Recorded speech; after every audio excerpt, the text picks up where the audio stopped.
He knew well enough that the hamlet of Bend was not the terminus Hill had in mind. In other words, Hill's not going to stop there. Hill, so Harriman figured correctly, meant to build to Bend and right on through it in a direct line to San Francisco. California was Harriman province. It would not do for a moment to leave Central Oregon to Jim Hill's alleged plans for opening up the country. So, to parallel Hill's Oregon trunk, Harriman hastily chartered a new railroad simply called the Deschutes. He moved surveyors and a huge gang of laborers into the neighborhood, and they went directly to making grade and laying track up the west bank of the Deschutes River. So here comes Hill up the east bank and Harriman up the west bank. All of Oregon and much of the railroading part of the far west watched with mounting interest while armies of the two great railroad generals massed. Now I interrupt the sentence here because I think this would make a fantastic movie. So if anyone is able to get this idea to someone who could make a movie in 6 degrees of separation, someone knows somebody who knows somebody in Hollywood, this story that I'm about to tell would work even today in Hollywood and all the stupid nonsense. It's unbelievable, but it happened. The railroad generals massed to fight what turned out to be the last of the old-fashioned construction wars. It was a rouser. Both guile and violence came into play. Get this, I mean, this is fantastic. Get all this stuff.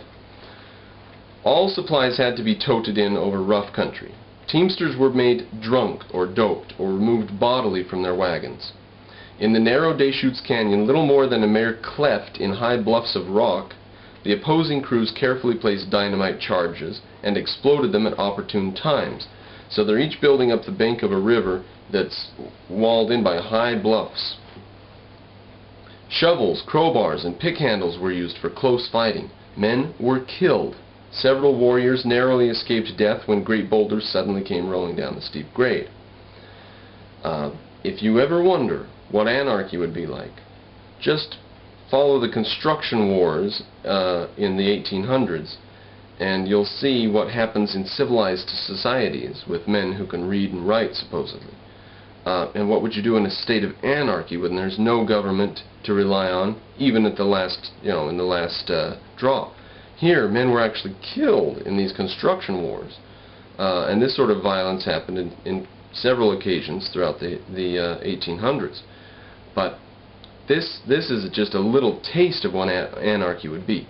Well-meaning large companies just out to make a profit, and their employees, on-the-ground employees, feel violence towards one another. That's factionalism, just in companies that want to run railroads to carry, cotton and stuff.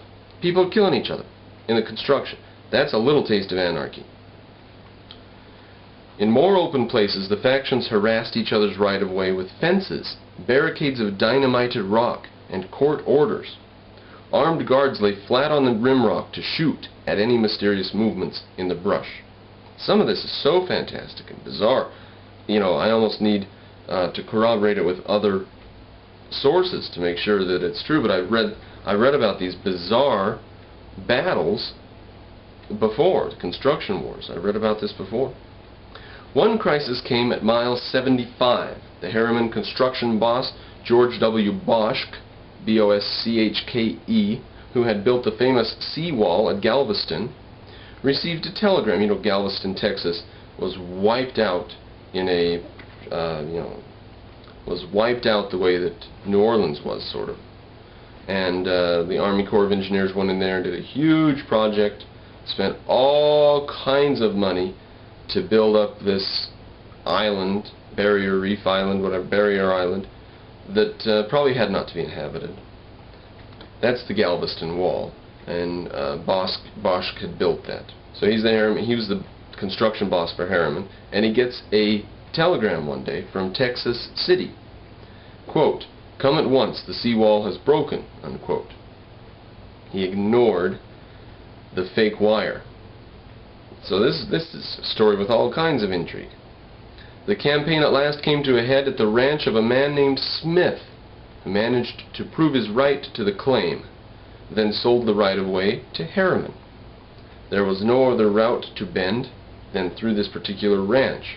Hill decided to arbitrate matters. Harriman was agreeable. A truce was arrived at, by which Hill agreed to build no farther than Bend. The truce applied only to Central Oregon. So, Harriman wins. He says, you're not going to get to Bend unless you promise that Bend is the end. There should be a poem written about it, shouldn't there? And so Hill says, alright. West of the Cascades, the Hill-Harriman War went on. Hill built and bought a number of electric lines to take local freight and passenger traffic away from Harriman's southern Pacific.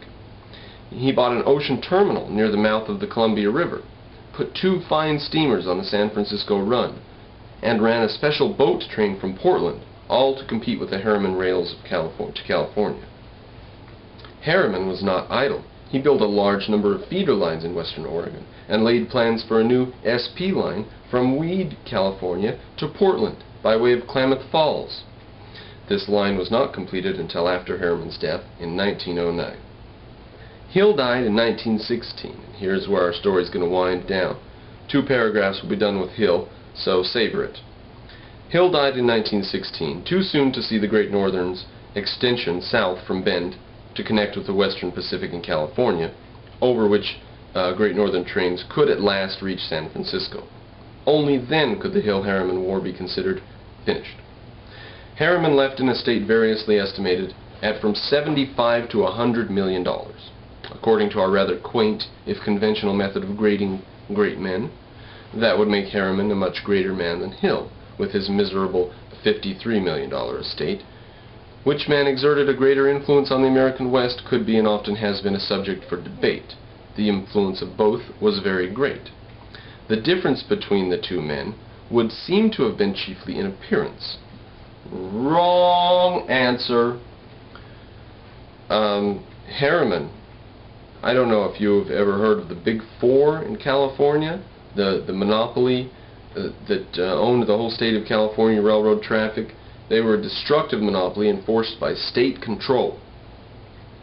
And they did a lot of damage, supposedly. I don't know how true it is, but supposedly they did a lot of damage to farmers and stuff, keeping freight rates really high, and did no favor to themselves. You know, Hill developed his country by keeping his freight rates so low that the farmers had extra money to build up and build up and build up. And that's how you get rich. These lines in California apparently had ruinously high rates, and they were monopolistic. You couldn't compete with them because of the laws of California. So Harriman was, you know, from the California group. He was a California thing, and he was not the same type of person as Hill, who rejected and refused federal subsidies of any kind. The difference between them, it's just like I mean, this guy's a good historian, that's fine, but all he can see in the difference between the 2 men is that one of them was short and stout and the other one wasn't as short and stout. Harriman looked like an office man. Some said like a bookkeeper. The craggy, shaggy Hill looked every inch the aggressive, hard-fighting frontier character that he was. Each was well paid for his efforts. So, they're both rich. They both had a major influence on American rail. One of them rejected state controls and was the most successful railroad in American history, and the other one was into state monopolism. And the only difference between them is that one's tall and booky looking, and the other one looks like a craggy frontier man. With Hill and Harriman passed the great era of railroads, when rail shares were the favorite stakes of big gamblers, and actual rails were the sole path of continental commerce and transportation. Realize that? There was just no other way for goods to move. A little bit on the rivers and canals and stuff, but it was pretty much all rail. Today we have rail and the highways and airplanes. But back then it was just railroads. They really, really were the single sole fascination and focus of the nation for 50 or 75 years. The internal combustion engine was about to break rail monopoly. It is significant that at the very time Jim Hill's Great Northern was building the last link of its connection with San Francisco, elsewhere the Great Northern, and almost every other railroad in the United States, had started to pull up the tracks of their branch lines and board up uncounted depots on their main lines, beginning to feel the pinch